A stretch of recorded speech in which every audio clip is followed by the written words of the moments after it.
Hello दोस्तों, नमस्कार। मेरा नाम है शिवा और आप लोग देख रहे हैं शिवा सिलेक्शन पॉइंट।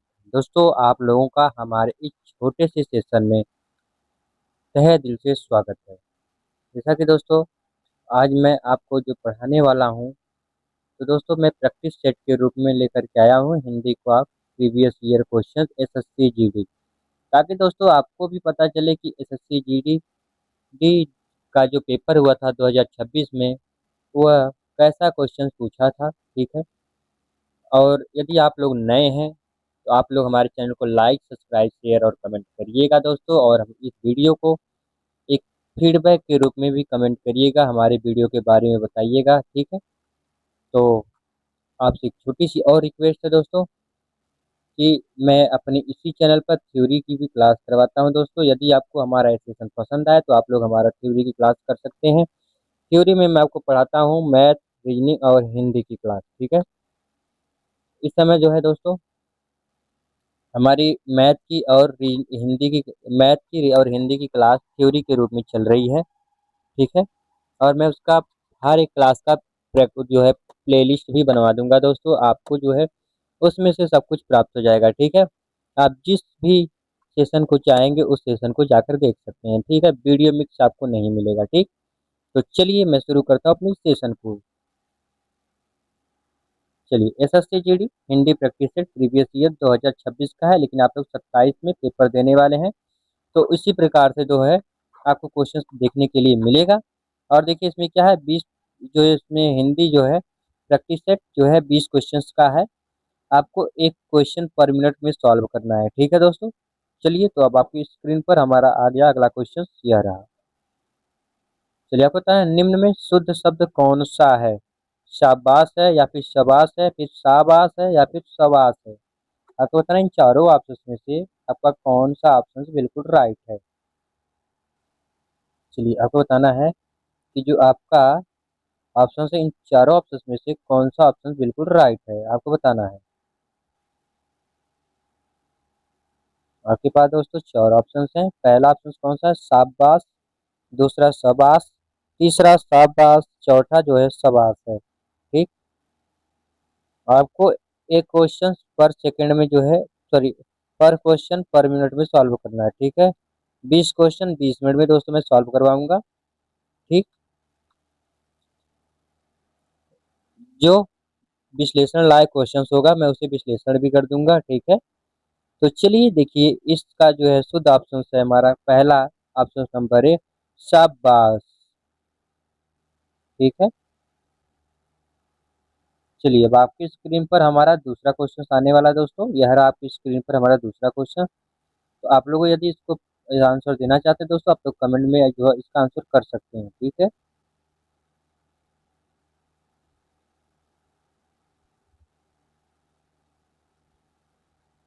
तो आप लोग जल्दी से इसका आंसर जो है कमेंट बॉक्स में हमें कमेंट करिए दोस्तों, और इसका आंसर दीजिए। जब तक दोस्तों मैं अपने इस पेन को सही से चलाने के लिए तैयार कर रहा हूँ, तब तक आप लोग इसका जो है आंसर दे सकते हैं। ठीक है। चलिए, निम्न में से शुद्ध शब्द कौन सा है? सोचनीय, शोचनीय, या फिर सोचनीय, या फिर सोचनीय? सोचनीय। आपको बताना है इन चारों ऑप्शन में से कौन सा हमारा ऑप्शन सही है।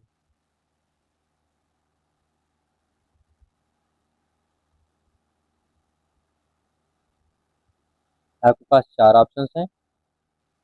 पहला ऑप्शन हमारा था सोचनीय। ठीक है दोस्तों, तो ऑप्शन नंबर कौन सा सही हमारा है? पहला और डी वाला दोस्तों, दोनों एक ही प्रकार से हैं। तो आइए जो है मैं इस पर जो है कोई जाने दीजिए, कोई बात नहीं दोस्तों। ऑप्शन नंबर हमारा ए एंड डी दोनों सही है। ठीक है।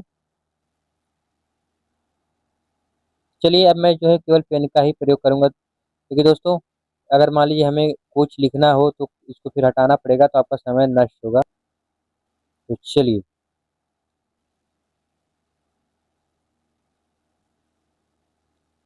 चलिए मैंने मान लिया यहाँ पे जो है, यहाँ पे हलंत लगा दिया, तब ये गलत हो गया। ठीक है। चलिए अब आगे बढ़ते हैं। आपको बताना है निम्नलिखित में वाक्य के शुद्ध रूप का चयन करें। नगर की सारी जनता भूखी है। नगर की सारी जनसंख्या भूखी है। नगर का सारी जनसंख्या भूखी है, नगर के सारी जनसंख्या भूखी है। आपको बताना है इनमें से कौन सा ऑप्शन सही है।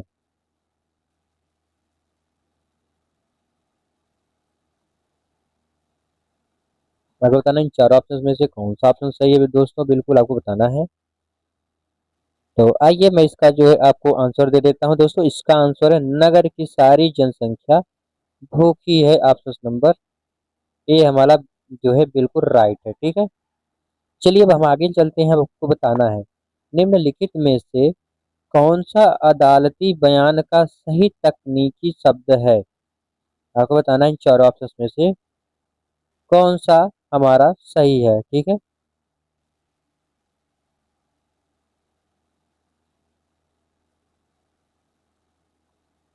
अदालती बयान जो है, देखिए दोस्तों, जब भी अदालत में जो भी बयान दिया जाता है उसे हम क्या कहते हैं, एक प्रकार से उसे हम कहते हैं स्टेटमेंट या फिर एक्सक्लामेशन। आपको जो है इन चारों ऑप्शन में से बताना है कि कौन सा हमारा सही है। ठीक है, अदालती बयान तो क्या कहलाता है, तो दोस्तों अदालती जो बयान हमारा होता है वह कहलाता है कि स्टेटमेंट। जो अदालती बयान है इसका इंग्लिश होता है स्टेटमेंट, यानी कि जाइए उनसे जो है पूछताछ कर सकते हैं आप, उनका स्टेटमेंट ले लीजिए। ठीक है, इस घटना के बारे में उनका क्या कहना है। ठीक, तो आइए अब हम चलते हैं अगले क्वेश्चन पर। आपको बताना है उसका आंसर। सुरक्षा कर्मियों को किस दस्तावेज से छुट्टी मिलती है। आपको बताना है इन चार ऑप्शन से। नियुक्ति पत्र, सेवा प्रमाण, या फिर छुट्टी स्वीकृति पत्र, या फिर पुरस्कार पत्र। आपको बताना है इन चार ऑप्शन से।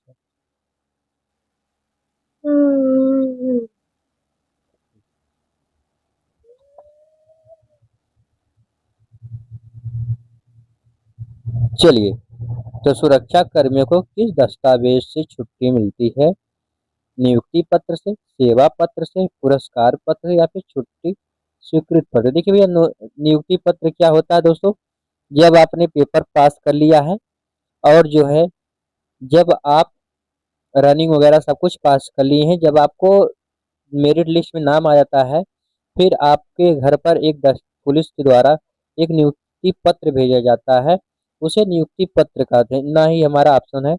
सेवा प्रमाण क्या होता है दोस्तों, सेवा प्रमाण वह होता है आप किसी भी फील्ड में, चाहे सरकारी हो चाहे ऐसे अपने गांव वगैरह में सेवा करते हैं, तो जो है एक प्रकार से सेवा पत्र होता है। तो दोस्तों इस पे भी नहीं मिलता है।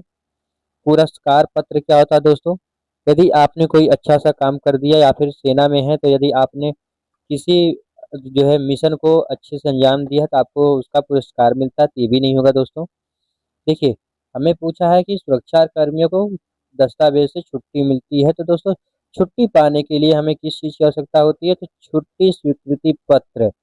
दोस्तों उसमें जो है एक छुट्टी की तरफ, जैसे छुट्टी का जो पत्र मिलता है इस तरह से रहता है, और इसमें जो है छुट्टियों का दिन जैसे छुट्टी का जो है खाना खाना में बना रहता है। जैसे एक साल में आप जो है कि 30 मतलब 50 छुट्टी होती है। ठीक है, आप 50 छुट्टी को इमरजेंसी में कुछ छुट्टी होती हैं, कुछ होती हैं ऐसे ही घूमने फिरने के लिए होती हैं। ठीक है, तो चलिए अब हम आगे बढ़ते हैं। किसी सुरक्षा कर्मी को दी गई सहकारी पहचान को क्या कहते हैं। आपको बताना है किसी सुरक्षा कर्मी को दी गई सहकारी पहचान को क्या कहते हैं, आपको बताना है। ठीक है, आपके पास चार ऑप्शन हैं। पहला बैज, दूसरा आदेश, तीसरा सेवा पुस्तिका, चौथा पहचान पत्र। देखिए दोस्तों, आदेश क्या होता है, यदि आपसे कोई बड़ा है, अधिकारी है, तो आपको आदेश दे रहा है कि जैसे वहाँ पे झगड़ा हो गया है, लड़ाई हो गई, आप जाओ वहाँ पे शांत करा के आओ। तो यह एक जो है जैसे दरोगा जी हैं, तो वो किसी भी पुलिस कांस्टेबल को बोल सकते हैं, तो उन्हें जो है आदेश दे दिए। ठीक है, हो गए, तो आदेश माना। ठीक है, सेवा पुस्तिका क्या होती है, जैसे कि मान लीजिए मैंने कोई सेवा की, तो एक पुस्तिका उसमें मेरा नाम दर्ज किया जाएगा कि ये भाई ने इसमें जो है सेवा की है। ठीक है, पहचान पत्र क्या होता है दोस्तों, जिससे आपकी पहचान की जा सके कि आप पुलिस में हैं, आप स्टूडेंट हैं, आप आर्मी में हैं, या फिर आप किसी प्राइवेट या किसी सरकारी कंपनी में काम कर रहे हैं। ठीक है, तो चलिए अब हम आगे बढ़ते हैं। जब कोई कर्मी अपने वरिष्ठ को कार्य की जानकारी देता है तो वह क्या कर रहा होता है। आपको बताना है कि जब कोई कर्मी अपने वरिष्ठ को कार्य की जानकारी देता है तो वह क्या कर रहा होता है। आदेश, गश्त, रिपोर्टिंग या फिर अवकाश। आपको बताना, देखिए आदेश क्या होता है, अभी इसके पीछे मैंने आपको बताया कि जब आपको बड़ा जो है ऑफिसर्स आपको कोई आदेश दे तो आप काम करते हैं, ठीक है। गश्त क्या होती है, गश्त में जो होती है दोस्तों वो रात के समय में गश्त लगाई जाती है, जैसे कि चोरों के लिए या फिर जैसे कि कहीं कोई जैसे कि कोई जैसे चोरी वगैरह हो गया तो आप कुछ भी कह सकते हैं, ठीक है। फिर जो अवकाश क्या होता है दोस्तों, अवकाश ये होता है कि हम छुट्टी लेते हैं तो उसे हम अवकाश कहते हैं। लेकिन रिपोर्टिंग क्या होता है, जब हम अपने वरिष्ठ अधिकारी को किसी भी चीज की जानकारी देते हैं तो हम उसे उसे क्या कहते हैं, हम उसे कहते हैं रिपोर्टिंग, ठीक है। जो कि ऑप्शन नंबर हमारा कौन सा सही है, बिल्कुल हमारा सी बिल्कुल राइट है, रिपोर्टिंग हम उसे कहेंगे। चलिए, सुरक्षा निर्देशों का पालन क्यों आवश्यक है, आपको बताना है। सुरक्षा निर्देशों का पालन क्यों आवश्यक, खतरे से बचने के लिए, मजे के लिए, मनोरंजन के लिए, समय बिताने के लिए। आपको बताना है कि सुरक्षा निर्देशों का पालन करना क्यों आवश्यक है। देखिए दोस्तों, जैसे मान लीजिए कि कहीं कहीं नक्सली एरिया होता है, जैसे मैंने मान लिया कि जैसे आप लोग एक छोटी सी समझिए कि आप लोग अपने सुरक्षा के लिए आप लोग क्या पालते हैं, कुत्ते को पालते हैं। जैसे कोई चोर वगैरह आपके घर में आ रहा हो रात के समय में, आप लोग अपने डॉगी को अगर यदि हो तो दोस्तों आपके अपने डॉगी को रात में खुला छोड़ देना चाहिए, ताकि वो किसी भी मतलब की घटना को अगर हो रही हो उसे अंजाम दे सके, यानी कि हमें बचाव कर सके, ठीक है।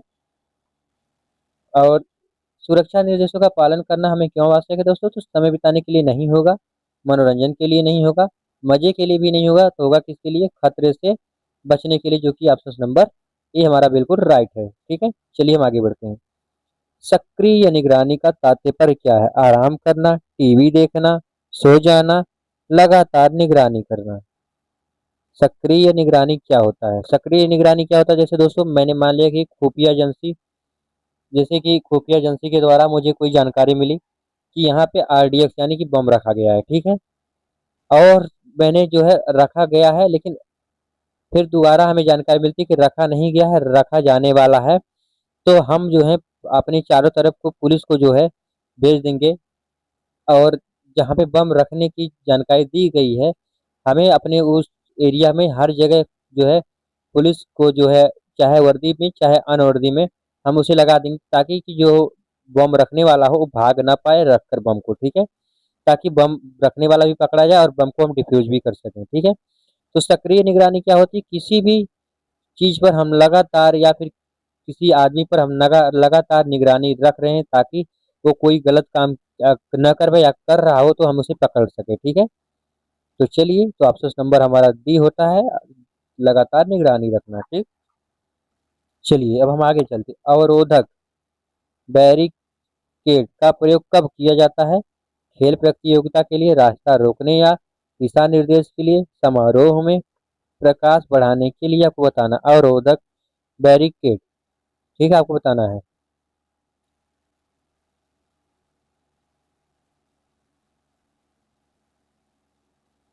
देखिए अ, अवरोधक यानी कि बैरिकेड क्या होता है, जैसे देखिए आप लोग जो देखे होंगे कि आपके सड़कों पर, जैसे जहाँ पे ज्यादा मतलब कि पुलिस वगैरह आती है वहाँ पे जैसे गोल चक्कर है, तो आप लोग देखे होंगे इस तरह से चारों तरफ एक बैरियर लगा होता है, ठीक है। ताकि यदि मैं मान लिया कि अगर कोई वीआईपी जैसे कि नेता वगैरह आ रहे हैं या फिर कोई आईएएस अफसर वगैरह आ रहे हैं अपने जिला में, तो जो बैरियर के एक तरफ का रास्ता बंद करवा दिया जाता है, ताकि जो है वो रास्ता बिल्कुल क्लियर रहे, ताकि चाहे नेता हो चाहे कोई वीआईपी हो तो इस रास्ते से जा सके, ठीक है। तो चलिए, तो बैरिकेडर का हम प्रयोग क्यों करते हैं, रास्ता रोकने के लिए, ताकि बड़ी या फिर जैसे कोई पुलिया हो क्षतिग्रस्त हो गई हो तो बड़ी वाहन न जा सके, ठीक है। ऐसा ऐसा रास्ता रोकने या निर्देश देने के लिए उसका हम प्रयोग करते हैं अवरोधक यानी बैरिकेड का, ठीक। चलिए अब हम आगे बढ़ते हैं, अब आपको बताना है इसका आंसर अगले आंसर क्वेश्चन का, ठीक है। विस्फोटक पदार्थ से क्या खतरा होता है, जान माल की हानि, बिजली की कटौती, ध्वनि प्रदूषण, भोजन की बर्बादी। आपको बताना है विस्फोटक, ठीक। जैसे आप लोग देखते हैं कि यदि आप लोग दिवाली में पटाखे फोड़ते हैं तो भी एक प्रकार का विस्फोटक ही पदार्थ है। यदि आप लोग देखें जिसमें ज़्यादा बारूद भरी भरी होती है तो हमारे घर वाले कहते हैं इससे थोड़ा दूर, मतलब दूर जलाकर तुरंत भाग आओ, ताकि नहीं तो आपको जो है नुकसान पहुंचा सकता है, ठीक है। या फिर जो है आपकी जान भी जा सकती है या फिर आपकी आंख वगैरह में लग भी सकता है, ठीक है। उससे क्या होता है कि जैसे मैंने मान लिया कि बम वगैरह है, अगर वो भी ब्लास्ट कर गया तो वहाँ पे क्या होता है दोस्तों, तो जान माल की ही हानि होती है और कुछ नहीं होता है, ठीक है। तो ऑप्शन नंबर ही हमारा बिल्कुल राइट है। तो चलिए अब हम आगे बढ़ते हैं। नीचे दिए गए शब्द की सही परिभाषित शब्दावली का क्या होगा, आपको बताना है, ठीक। आपको बताना है कि शब्दावली का क्या होगा। ओबीडियंस मतलब क्या होता है, ठीक है। आज्ञा का पालन करना, अनाज्ञाकारिता या फिर आरोप या अवहेलना करना, आपको बताना है। 12 नंबर का क्या होगा।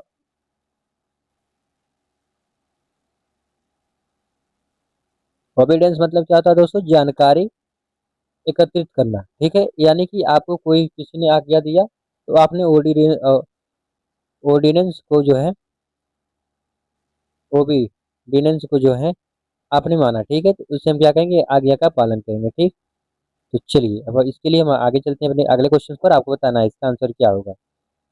देखिए यहाँ पर जो हमारा है, आपको जो है गद्यांश भी दिया जाता है। तो आपको क्या पूछा, सूचना का वर्गीकरण क्यों आवश्यक बताया गया है।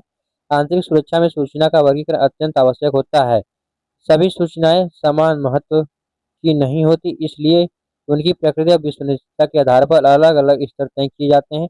इसमें निष्क्रिय प्रक्रिया अधिक व्यवस्थित बनती है, ठीक है। आपको बताना है सुरक्षा का वर्गीकरण क्यों आवश्यक बताया गया है। प्रचार के लिए, संगठन के लिए, व्यवस्था के लिए, निर्णय प्रक्रिया के व्यवस्थित बनाने के लिए। आपको बताना है इन चारों ऑप्शन में से कौन सा हमारा ऑप्शन सही है।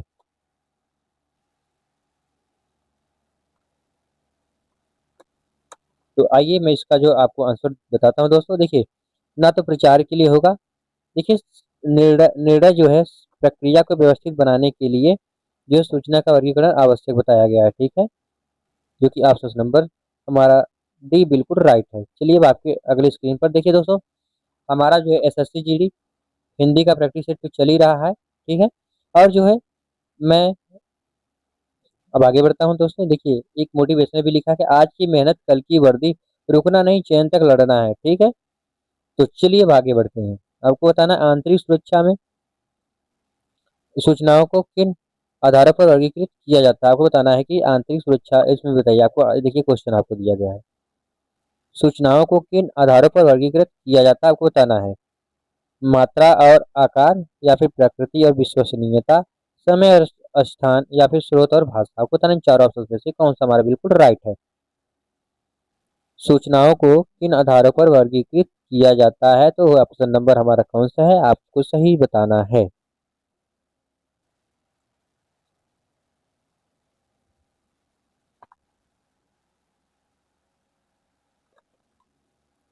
चलिए आइए तो मैं इसका आंसर देता हूँ कि प्राकृतिक और विश्वसनीयता जो है option number B. Option number B हमारा बिल्कुल राइट है। अब हम आगे बढ़ते हैं, ठीक है। चलिए होता ना आंतरिक सुरक्षा, फिर देखिए वही पूछा है, सभी सूचनाएं कैसी नहीं होनी होती। सभी सूचनाएं कैसी नहीं होती, समान महत्व की, विश्वसनीय की, आवश्यक की या फिर सत्य की। देखिए यहाँ पे बोला गया सभी सूचनाएं समान महत्व की नहीं होती हैं, ठीक है।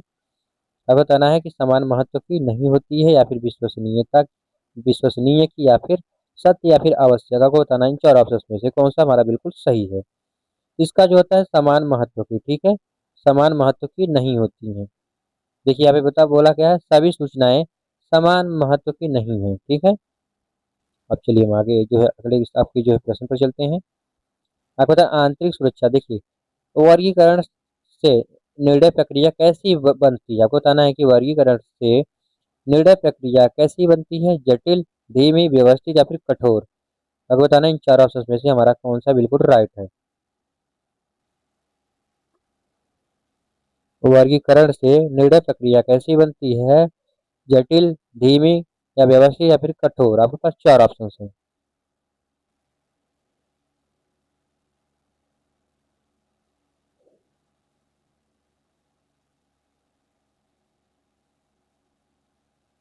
वर्गीकरण से निर्णय प्रक्रिया कैसी बनती है? वो बनती है कठोर। ऑप्शन नंबर डी बिल्कुल हमारा राइट है। ठीक है। यह गद्यांश किस दृष्टिकोण को दर्शाता है? सूचना प्रबंधन दृष्टिकोण, दंडात्मक दृष्टिकोण, सैन्य दृष्टिकोण या फिर प्रतिक्रियात्मक दृष्टिकोण। देखिए आप लोग इसे पढ़िए, फिर आपको पता लगेगा कि ये क्या हमसे किसके बारे में बताया गया था इसमें। आंतरिक सुरक्षा में सूचना का वर्गीकरण अत्यंत आवश्यक होता है। सभी सूचनाएं समान महत्व की नहीं होती हैं, इसलिए इस प्रकृति का विश्वसनीयता के आधार पर अलग अलग स्तर तय किए जाते हैं। इसमें निर्णय प्रक्रिया अधिक व्यवस्थित बनती है। ठीक है, तो जो इसका आंसर है क्या बना हमारा? सूचना प्रबंधन दृष्टिकोण, क्योंकि दोस्तों इसमें सारी जो है सूचना के बारे में बताया गया है। ठीक है, तो चलिए अब आपकी स्क्रीन पर हमारा रहा अगला क्वेश्चन। थाने में शिकायत दर्ज कराने की प्रक्रिया क्या कहलाती है? सूचना देना, रिपोर्टिंग, पंजीकरण करवाना या फिर अधिवेशन। आपको बताना है कि 18 नंबर का कौन सा ऑप्शन सही है। थाने में शिकायत दर्ज कराने की प्रक्रिया क्या कहलाती है? जैसे मैंने मान लिया कि मैं आपको जो है इस क्लास में अच्छे से पढ़ाया, ठीक, ऑफलाइन में यदि किसी बच्चे ने जाकर शिकायत कर दी हमारे खिलाफ कि सर ने पैसा भी ले लिया लेकिन अच्छे से पढ़ाया नहीं, हमारा सिलेक्शन नहीं हो पाया, तो अब आप लोग बताइए कि यदि वो मेहनत नहीं करेगा तो सिलेक्शन तो उसका तो होगा नहीं। ठीक है, तो इसमें हमारी क्या गलती है? तो उसका क्या होगा, वो जाके क्या देगा उनको, वो जाकर उनको जो है सूचना तो देगा नहीं, उन्हें जो है पंजीकरण करवाएगा, हमारे खिलाफ जो है शिकायत दर्ज करवाएगा, जिसको आप FIR कहेंगे। ठीक है, हमारे खिलाफ पंजीकरण करवाएगा। ठीक, ऑप्शन नंबर सी बिल्कुल राइट है। चलिए अब आपको अगला क्वेश्चन बताना है। पुलिस द्वारा तैयार किया गया सुरक्षा दस्तावेज क्या कहलाता है? सुरक्षा रिपोर्ट, सुरक्षा पत्र, सुरक्षा अभिलेख, सुरक्षा फाइल। आपको बताना है इन चार ऑप्शन में से कौन सा सही है। पुलिस द्वारा तैयार किया गया सुरक्षा दस्तावेज क्या कहलाता है? आपको बताना है। देखिए, यदि पुलिस द्वारा तैयार किया गया सुरक्षा दस्तावेज क्या कहलाता है? वो कहलाता है सुरक्षा रिपोर्ट। ऑप्शन नंबर ए बिल्कुल हमारा राइट है। तो चलिए अब हम अपने जो है अगले क्वेश्चन पर चलते हैं। अब आपको बताना है पुलिस द्वारा बनाए गए कार्य नियमों का संग्रह क्या कहलाता है? अब आपको बताना है कि पुलिस द्वारा बनाए गए नियमों का संग्रह क्या कहलाता है? नियम संहिता, नियम संग्रह, कार्य संचालित पुलिस या फिर नियमावली। आपको बताना है इन चार ऑप्शन में से कौन सा हमारा सही है। पुलिस द्वारा बनाए गए कार्य नियमों का संग्रह क्या कहलाता है? वो कहलाता है दोस्तों ऑप्शन नंबर डी, वो कहलाता है नियमावली। ठीक है, नियमावली। चलिए अब हम आगे बढ़ते हैं। आज दोस्तों हमारा जो है क्लास यहीं पर खत्म होता है। आज की मेहनत कल की वर्दी, लक्ष्य बड़ा है रास्ता कठिन है लेकिन जीत मेरी ही होगी, हार मानना विकल्प में नहीं है दोस्तों। एक प्रकार से मोटिवेशनल था दोस्तों आपको, आप लोगों के लिए। तो दोस्तों ये हमारा सेशन आपको पसंद आए तो प्लीज लाइक शेयर और कमेंट करिएगा। और जो है आपसे एक छोटी सी रिक्वेस्ट और है कि दोस्तों यदि आप लोग हमारे चैनल को जो है लाइक, दोस्तों कोई बात नहीं लेकिन एक छोटा सा फीडबैक जरूर दीजिएगा, हमारे वीडियो के बारे में बताइएगा कि हमारा वीडियो कैसा रहा, ताकि दोस्तों इससे क्या होगा कि ये वो आप ही लोग हैं जो हमारे वीडियो के बारे में बता सकते हैं। ठीक है, और हमारे वीडियो को का जो है कंटेंट अच्छा बना सकते हैं। ठीक है, तो चलिए फिर मिलते हैं दोस्तों। ताकि और दोस्तों यदि आपको PDF जो है डाउनलोड करना हो इसका, तो आप लोग हमारे इस दिए गए टेलीग्राम चैनल पर जाकर के वहाँ पे आप डाउनलोड कर सकते हैं। ठीक है, और इसी वीडियो के डिस्क्रिप्शन बॉक्स में इसका लिंक दिया गया, आप डाउनलोड कर सकते हैं। ठीक है दोस्तों, तो चलिए फिर मिलते हैं दोस्तों अगले वीडियो में। तब तक के लिए दोस्तों बाय बाय।